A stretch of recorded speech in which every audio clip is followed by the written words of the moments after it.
Let The us walk in the story light of of the understanding prodigal and son compassion, from for in Luke these virtues we find our 15:11 true through strength. 32. Forgiveness, especially for those who feel undeserving. There was a man who had 2 sons. The younger son, restless and eager for independence, went to his father and asked for his share of the inheritance. In that culture, this request was deeply offensive. It was like saying he wanted the possessions but not the relationship. Yet the father did not argue or punish him. He divided his property between his 2 sons. Not long after, the younger son gathered everything he owned and traveled to a distant country.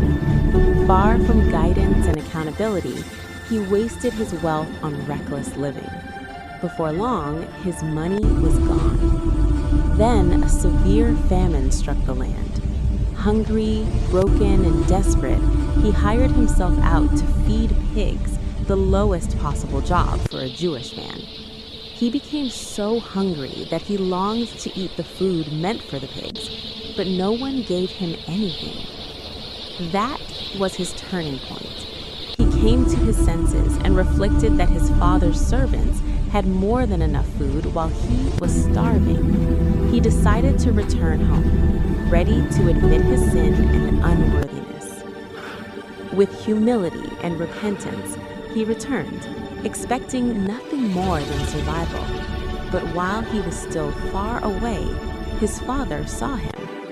This meant the father had been watching and waiting. Filled with compassion, the father ran to him, embraced him, and kissed him. Before the son could finish his apology, the father ordered the best robe, a ring, and sandals, and prepared a celebration. For this son was dead and is alive again. He was lost and is found. Meanwhile, the older son became angry and refused to join the celebration. But the father reminded him that everything he had was already his, and that it was right to rejoice because his brother had been restored. The story ends there, inviting reflection. This parable is not just about rebellion. It is about grace. It is about the courage to return, the humility to admit wrong, and a love that restores rather than condemns. God's love does not run out. Restoration is always possible, and coming home is never too late.